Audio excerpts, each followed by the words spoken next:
13 Kasım 2021'de model ve aynı zamanda Instagram fenomeni olan Christie, Los Angeles'taki bir hastanenin dışında yerde hareketsiz haldeyken bulundu. Christie'nin nabzına bakıldığında ise nabzı atmıyordu. Güvenlik kameraları incelendi ve siyah bir arabanın hastane yakınına yanaşarak Christie'yi oraya bıraktığı ve uzaklaştığı görüldü. Arabanın plakaları sökülmüştü. İçinde de maskeli ve tamamen siyah giyimli 3 kişi vardı. Peki, bütün bu olanların Christie'nin o gece katıldığı bir parti ile alakası olabilir miydi? Christie mankenlik kariyerine 14 yaşında başladı. Amerika'daki bir güzellik yarışmasından ikincilik elde ettikten sonra modellik ajansıyla anlaştı ve birkaç ay boyunca Londra'da çalıştı. Kendisi çok atletikti ve spora olan ilgisi oldukça yoğundu. 3 yaşından beri futbol oynuyordu. Ayrıca 2 yıl ard arda düzenlenen bazı koşularda büyük başarılar elde etmişti. Annesinin söylediğine göre Christie ata binen, balık tutan ve babasıyla atış talimleri yapmayı seven bir kızdı.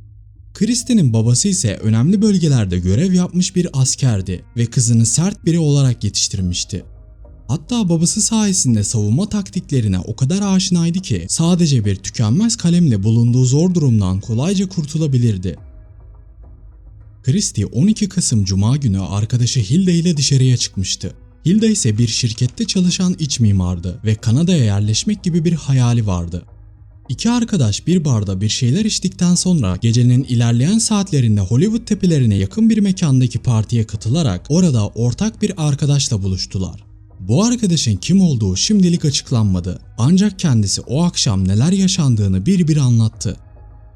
Hep birlikte partiye katılarak VIP bölüme geçtiler. Orada eğlenmeye devam ederken 5 kişilik bir arkadaş grubu VIP bölüme girdi ve tuhaf davranışlar sergilemeye başladılar.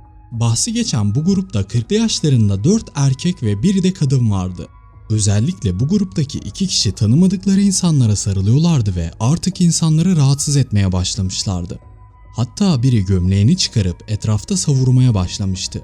Aslında bu grup VIP bölüme izinsiz girmişti çünkü kollarında VIP bölüme ait bir bileklik yoktu. Orada bulunan insanlara o gece sahneye çıkacak başka bir sanatçı için çalıştıklarını söylüyorlardı. Ancak bu doğru değildi. Gruptaki başka bir kişi ise tamamen ayıktı. Elindeki DSLR kamera ile etrafı çekmeye başladı ve Hilda'ya karşı özel bir ilgisi vardı. Bir süre Hilda'ya olan yakınlıkları devam etti. Hatta adamlardan biri ceketini çıkararak Hilda'ya verdi. Arkadaşı ise Hilda'yı dürterek "Ne yapıyorsun sen?" demişti. Ve arkadaşının söylediğine göre Hilda'nın o adama karşı herhangi bir ilgisi yoktu. O arkadaş grubunda bulunan diğer kadın ve 2 erkek ise Hilda ile Christie'nin ortak arkadaşlarına yanaşarak kıyafetine iltifat ettikten sonra onunla biraz sohbet etmişlerdi. Arkadaş ise onlara etrafta tuhaf hareketler sergileyen adam hakkında şakayla karışık bir soru sorarak "Bu adamdan siz mi sorumlusunuz?" demişti. Onlar da "Evet, bizim arkadaşımız" diye yanıt vermişti. Her ne kadar eğlenmek için gelseler de ortamdaki gerilim iyice artmıştı. Bu yüzden Hilda ve Christie'nin arkadaşı partiden erken ayrılmıştı. Sonrasında ise ne olduğu tam olarak bilinmiyordu. Ancak sabah saat 5:30 sıralarında Christie Hilda'ya bu mesajı göndererek "Hadi gidelim" yazmıştı. Hilda ise bir Uber çağıracağını ve ardından Uber'in 10 dakika uzaklıkta olduğunu yazmıştı. Ancak Uber geldiğinde bir süre beklemişti ve geri dönmüştü. Çünkü ikisi de gelmemişti. Hilda'nın başka bir yakın arkadaşı ise ona mesaj atmıştı. Ancak ona ulaşamamıştı ve endişelenmişti. Çünkü aynı gün onunla buluşmayı planlıyordu. Neyse ki Hilda telefonun konumunu arkadaşıyla paylaşıyordu ve arkadaşı onun tam olarak nerede olduğunu görebiliyordu. Telefonun gösterdiği konum ise Hollywood'un batısında bulunan bir evdi. Ancak yakın arkadaşı şüphelenmedi ve onun başka bir arkadaşının evine gitmiş olabileceğini düşündü. Christie evliydi ve fotoğrafçı olan eşi iş için başka bir şehire gitmişti. Onun mesajlarına ve aramalarına geri dönmeyince oldukça endişelendi. Ancak ilerleyen saatlerde kötü haber geldi. Kocası hastaneye vardığında Christie'nin hayatını kaybettiğini öğrendi. Hilda ise başka bir hastanenin kapısına yine siyah giyimli 3 kişi tarafından bırakılmıştı ve durumu oldukça kritikti. Ancak o da tüm müdahalelere rağmen kurtarılamadı. Her iki kadın da akşam saat 5:30 sıralarında hastane yakınına bırakılmıştı. Yani 10-12 saatlik zaman aralığında neler yaşandığı tam olarak bilinmiyordu. Hilda'nın yakın arkadaşı olayı öğrenir öğrenmez polislere telefonun konumunun en son gösterdiği yerin Batı Hollywood'daki bir yer olduğunu söyledi. Christie'nin kocası da eşinin iCloud şifresini biliyordu ve telefonun gösterdiği konum yine aynı yerde. Polis olay yerine varıp evin içine girdiklerinde ev pis ve düzensizdi. Komşuların ifadesi alındığında ise o gün o evden 6-7 saat boyunca tuhaf sesler duyduklarını söylediler. O evden sık sık tuhaf sesler geldiğini ancak orada yaşayanlardan korktukları için şikayetçi olmadıklarını söylediler. Ev 6 ay önce kiralanmıştı ve apartman görevlisinin bahsettiğine göre orada konaklayanlar biraz ürpertici tiplerdi.